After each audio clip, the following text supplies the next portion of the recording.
প্রিয় ভিউয়ার্স, শখের রাজা শেখ আমারের পক্ষ থেকে দেশে বিদেশে কাছে এবং দূরে থেকে যে সকল ভাই বোন বন্ধুজন আমার চ্যানেলের সাথে যুক্ত আছেন বা আমার ভিডিওটি এখন দেখতেছেন যারা, তাদের সকলকে প্রীতি ও শুভেচ্ছা জানিয়ে শুরু করছি আজকে নিত্য নতুন আরেকটি ভিডিও। যাই হোক প্রিয় ভিউয়ার্স, মূলত আমার এই কামারটি করা শখের বশে, আর শখের বশে করার পরপরই আমি বাণিজ্যিক কামার হিসেবে রূপ ধারণ করেছে আমার এই কামারটি। এখন বাণিজ্যিক কামারে রূপান্তরিত করার জন্য আরও একটু নতুনভাবে উদ্যোগ নিতেছি বা চলছে।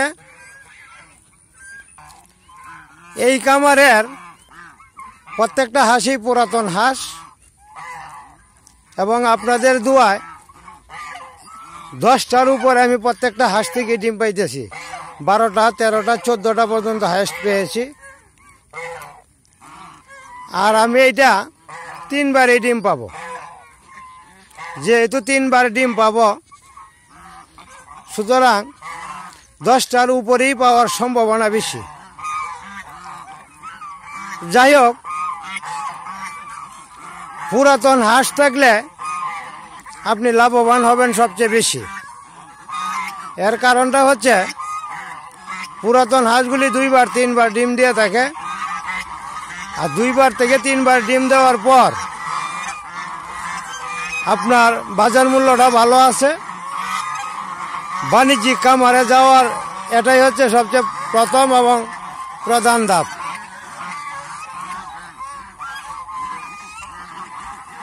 তো মূলত বিষয়টা হচ্ছে, প্রথমত প্রথম বছর যে লালন পালন করেছি, একবারই ডিম দিয়েছে। কয়েকটা হাঁস 2বার দিয়েছে। দ্বিতীয় বছর কিন্তু 2বার দিয়েছে, 3বার দেয় নাই। এই বছর আমি আশাবাদী যে পুরো হাঁসটাই আমার 3বারই ডিম দিবে। তো 10টার উপরে যেহেতু প্রথমেই দিতেছে, 3বারে আমি ঘরে 25টা ধরে রাখছি। এরপরও ডিম নষ্ট, বাচ্চা নষ্ট, সব কিছু মিলাইয়া 20টাও যদি হয় তাহলে অনেক।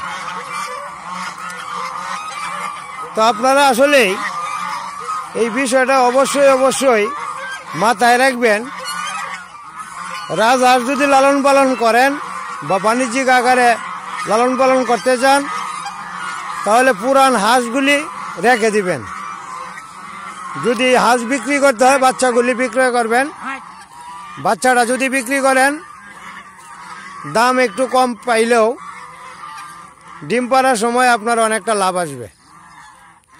ডিম পাড়ার সময় আপনার পুরান হাঁস থাকলে আপনি অনেক লাভবান হবেন। এটা হলো রাজহাঁসের একটা সুন্দর চিত্র। দেখেন এখন এই যে পানিতে নামবে, এই যে সবগুলো পাখা উড়ে যাইতেছে। এই যে দেখেন কত সুন্দর দেখা যায়।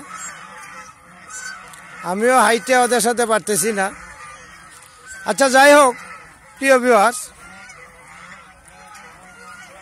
পুরান হাঁসগুলি রেখে দিবেন। আগাম ডিমে আসবে, আগাম বাচ্চা দিবে এবং ডিমের সংখ্যা বেশি হবে, বাচ্চা নষ্ট করবে কম। একটা নতুন হাঁস হয়তো একটা বা 2টা ডিম নষ্ট করতে পারে, কিন্তু পুরান হাঁসগুলি কখনোই ডিম ফোটানোর সময় নষ্ট করবে না। এই বিষয়টা মাথায় রাখবেন। আর একটা বিষয় হলো, পুরান হাঁসের বাচ্চার চাহিদা সবসময় একটু বেশি থাকে। হাঁসের কলরবে আসলে কোনো কিছুই বোঝানো যাইতেছে না। সবসময় লক্ষ্য রাখবেন যে পুরান হাঁসগুলি রাখার জন্য কামারে রাজহাঁস লালন পালন করা অনেকটা লাভের বিষয়। যারা লালন পালন করেন একমাত্র তারাই বুঝতে পারবেন। যদি কারো ভাগ্যে লেগে যায় লটারির মতো।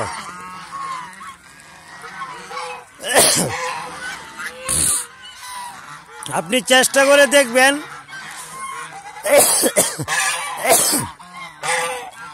লালন পালন করে। দেখেন এটা আমার কাছে আইসা বসে, এই যে কাছে আইসা বসে। এই যে যদি আপনার ভাগ্যে পেপার করে রাজহাঁস লালন পালন করার, তাহলে আপনি অনেক টাকার মালিক হবেন। 3 বছর হাঁস লালন পালন করলেই, 3 বছর লালন পালন করবেন, আপনি অনেক অর্থ উপার্জন করতে পারবেন। যাই হোক প্রিয় ভিউয়ার্স, আপনি করবেন কি করবেন না ঠিক জানি না, তবে যাদের হাঁস আছে তারা অবশ্যই পুরান হাঁসগুলি লালন পালন করবেন, যত্ন করবেন, আপনার লাভ হবে। এই যে দেখেন ছেলে হাঁসগুলি, এই যে আর একটা ছেলে হাঁস, এই যে ছেলে হাঁসগুলি দেখেন, এই যে দেখতেছে, এই যে ছেলে হাঁসগুলি, এই যে আর একটা ছেলে হাঁস আসতেছে, এই যে আর একটা ছেলে হাঁস, এই যে আর একটা ছেলে হাঁস। আপনি সবসময় একটা বিষয় লক্ষ্য রাখবেন, ডিম পাড়ার সময় হাঁসগুলি যাতে অনেক দূর পর্যন্ত না যায়, কাছাকাছি জায়গায় রাখতে পারেন, বা ঘরটা এমন জায়গায় তৈরি করবেন যাতে খুব কাছাকাছি থাকে, আবার পানির ব্যবস্থাটাও যেন কাছাকাছি থাকে। কারণ ডিম পাড়া যখন সময় হবে ওরা ঘরের ভিতর চলে যাবে, আর চলে যাওয়ার সময় অনেক আস্তে আস্তে হাইটে যায়, আর এই সময় মনে হয় পেটের ভিতরে একটু ব্যথা অনুভব হয়, খুব আস্তে আস্তে হাঁসটা হেঁটে যায়। আবার ডিম পাড়ার পরেও হাঁসটা হাঁটতে অনেকটা সমস্যা হয়। এই জন্যই বলি যেখানে পানির ব্যবস্থা আছে কাছে পিছে রাখবেন, ঘরটাও এইখানেই তৈরি করবেন। তা আমি মূলত ঘরটাকে অনেক দূর পর্যন্তই তৈরি করেছি। যা বাবা যা, এই যে দেখুন, এই যে খুব কাছে আইসে পড়ছে ভিডিওতে ওঠার জন্য, এই যে ভিডিওতে ওঠার জন্য আইসে পড়ছে, আমি একটু পিছাইতেছি যাতে হাঁসটা অল্প সময়। এই যে আমার একটা হাঁস কিন্তু যাইতেছে ডিম পাড়ার জন্য যাইতেছে, আমি এই যে দেখাইতেছি আপনাদেরকে, এটা ডিম পাড়ার জন্য এখন চলে যাবে, দল ভাঙ্গিয়া চুপচাপ যাইতেছে চলে। ওই যে হাঁসটা, এই যে হাঁসটা যাইতেছে, এই যে উজারের ভিতরে দেখা যায়, এই যে উজারের ভিতরে, এই যে হাঁসটা যাইতেছে, এটা এখন খামার করে চলে যাবে ডিম দেওয়ার জন্য,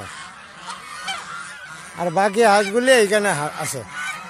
যাই হোক প্রিয় ভিউয়ার্স, আমি একজন নতুন উদ্যোক্তা হিসেবে একটা পরামর্শ দিয়ে থাকি, যারা খামার করতে ইচ্ছুক বা বাণিজ্যিক খামার রূপে ধারণ করবেন বা বাণিজ্যিক খামার করার ইচ্ছা, তারা পুরান হাঁসগুলি রেখে দিবেন। যাদের হাঁস ডিম পারতেছে ভালো, আর যারাটা পারে না তারা অল্প কয়েকদিনের ভিতরে ডিমে আসবে এবং বাচ্চা ফুটাবে, এটা নিশ্চিত থাকেন। অনেকে আমাকে ফোন দিয়ে বলেন যে এখনো ডিম দিতেছে না, দেওয়া দিবে। আর আমি একজন নতুন উদ্যোক্তা হিসেবে অবশ্যই আমার চ্যানেলটাতে একটা সাবস্ক্রাইব করে রাখবেন নিত্য নতুন ভিডিও পাইতে। এখন নিত্য নতুন ভিডিও এবং গুরুত্বপূর্ণ বাচ্চার ভিডিও পাবেন। যেহেতু গুরুত্বপূর্ণ বাচ্চার ভিডিও পাবেন, তাহলে প্রতিনিয়ত আমার ভিডিওগুলি দেখার জন্য চেষ্টা করবেন, একটা সাবস্ক্রাইব করে রাখবেন। আর আমার ভিডিওটা দেখার পর একটা লাইক, একটা কমেন্ট করে রাখবেন, এতে আমি খুব খুশি হব। আর কে কোন জেলা থেকে দেখছেন দয়া করে শুধু জেলার নামটা লিখে দিবেন, আমি বুঝতে পারবো যে আমার চ্যানেলটা এই জেলায় মানুষে দেখেন বা যারা উদ্যোক্তা আছেন তারা দেখেন। শুধু এইটা জানার জন্যই জেলার নামটা দিয়ে রাখবেন। আর যে যেখান থেকেই দেখছেন তাদের সকলের প্রতি প্রীতি ও শুভেচ্ছা রইল, এবং যে জেলা থেকে দেখছেন তাদের সকলের প্রতি আমার শুভেচ্ছা রইল। ধন্যবাদ সবাইকে, ভালো থাকবেন, সুস্থ থাকবেন। দেখেন আরেকটা হাঁস চলে আসছে আমার কাছে, এই যে